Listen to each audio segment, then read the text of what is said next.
The Russian Grand Prix was turned on its head by a virtual safety car brought out on lap 28 after Vettel retired with MGUK problems. Ferrari had already made their pit stops, but Mercedes still had both cars out on longer opening stints and were temporarily leading the race. Under the virtual safety car, they were able to make relatively faster pit stops than Ferrari had managed under full racing conditions. This meant that Leclerc, instead of re-inheriting the lead as expected, ended up behind Lewis Hamilton on track and very much got stuck there, even after switching to softer tyres when the full safety car was deployed. Under normal race pace, a pit stop at Sochi will cost you 24 seconds compared to those going around the track as normal. If two cars both take their pit stops during normal race conditions, then, all else being equal, the gap between them will be maintained. However, when the virtual safety car is active, taking a pit stop in Russia only costs you about 14 seconds, relative to those running full laps. As Leclerc pitted under normal racing conditions, he lost 24 seconds to Hamilton. His 2-second lead became a 22-second deficit. He had actually caught up a little to Hamilton in the intervening laps, bringing the gap down to just 19 seconds. However, when the VSC came out, Hamilton pitted, only losing 14 seconds, and ended up 5 seconds ahead of Leclerc instead of 5 seconds behind. He gained 10 seconds for free due to the quirks of the VSC. Let's remind ourselves how the virtual safety car allows for a quicker relative pit stop. A normal racing lap of Sochi takes a little under 100 seconds to complete, but actually we're more interested in this area here, the part of the track between where you would pull in to enter the pits and the first braking point down at turn 2 after leaving the pits. Between these 2 points on the track is where pitting and non-pitting cars will be operating at different speeds. At racing speed, navigating the actual track, it takes about 21 seconds to get from the pit entry to turn 2. If you decide to take the pit stop with the track otherwise operating at full racing speed, it will take you about 45 seconds to get from the pit entry to turn 2 due to the slower pace of the pit lane and having to stop for your tyre change. So, under green flag conditions, you lose about 24 seconds by pitting, otherwise known as the pit delta. Delta being the Greek letter used in maths to denote the difference between two numbers. Under the virtual safety car though, cars are made to drive consistently slower, so it takes about 31 seconds to get from pit lane entry to turn 2 on the track, while the time taken by the pit lane is around the same as it was, 45 seconds. After all, the pit lane speed limit remains unchanged during any kind of safety car. In this scenario, the pit delta is only about 14 seconds, a good 10 seconds less, as we described earlier.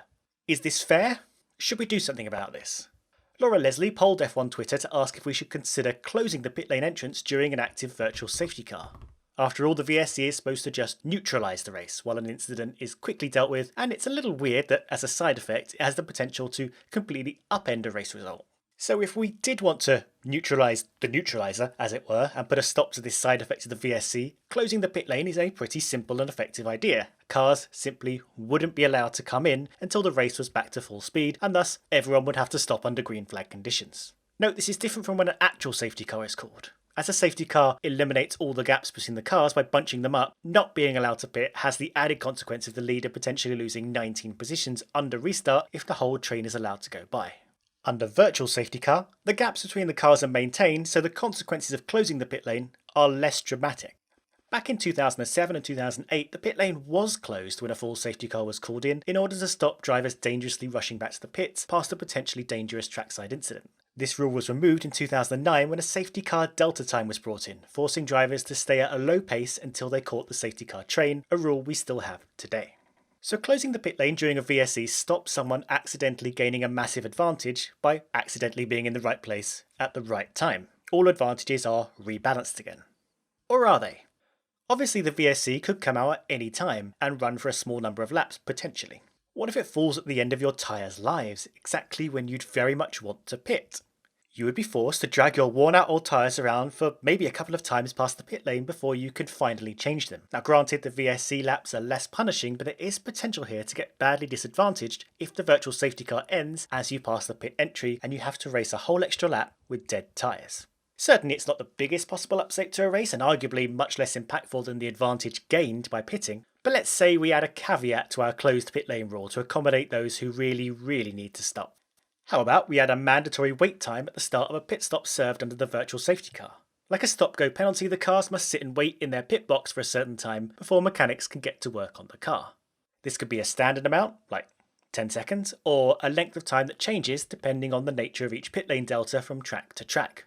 Along a similar line, the pit lane speed limit could be massively reduced under the virtual safety car so that pitting cars are forced to take longer to complete a stop to counteract the advantage they'd otherwise get.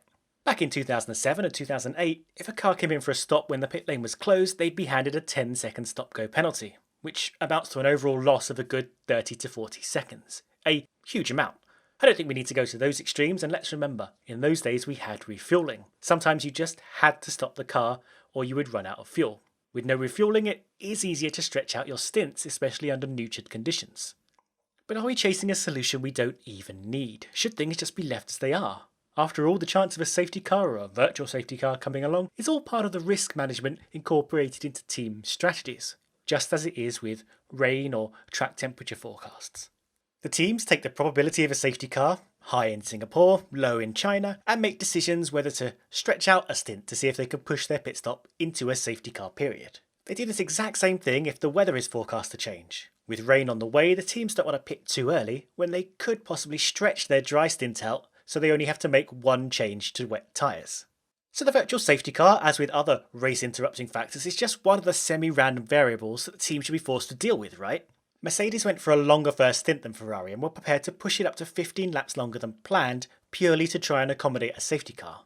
And it worked out for them. Now the official word from Ferrari is that Vettel stayed out much longer than Leclerc in his first stint in order to mitigate against a potential safety car period working against them. So that's a bit ironic, really. Sometimes the variables work in your favour and sometimes not. It's all part of the sport. Should it be though? Should F1 be trying to expunge as much randomness from the sport as possible to purify the racing? Leclerc arguably had a pretty convincing win taken from him through nothing but a roll of the dice. In some ways this seems unfair. Or is it important to the sport to have these uncertainties pop up in the race and force drivers and teams to deal with them as they come? And these random elements are natural consequences of going racing, not some forced silliness like reverse grids or water sprinklers planted in the track.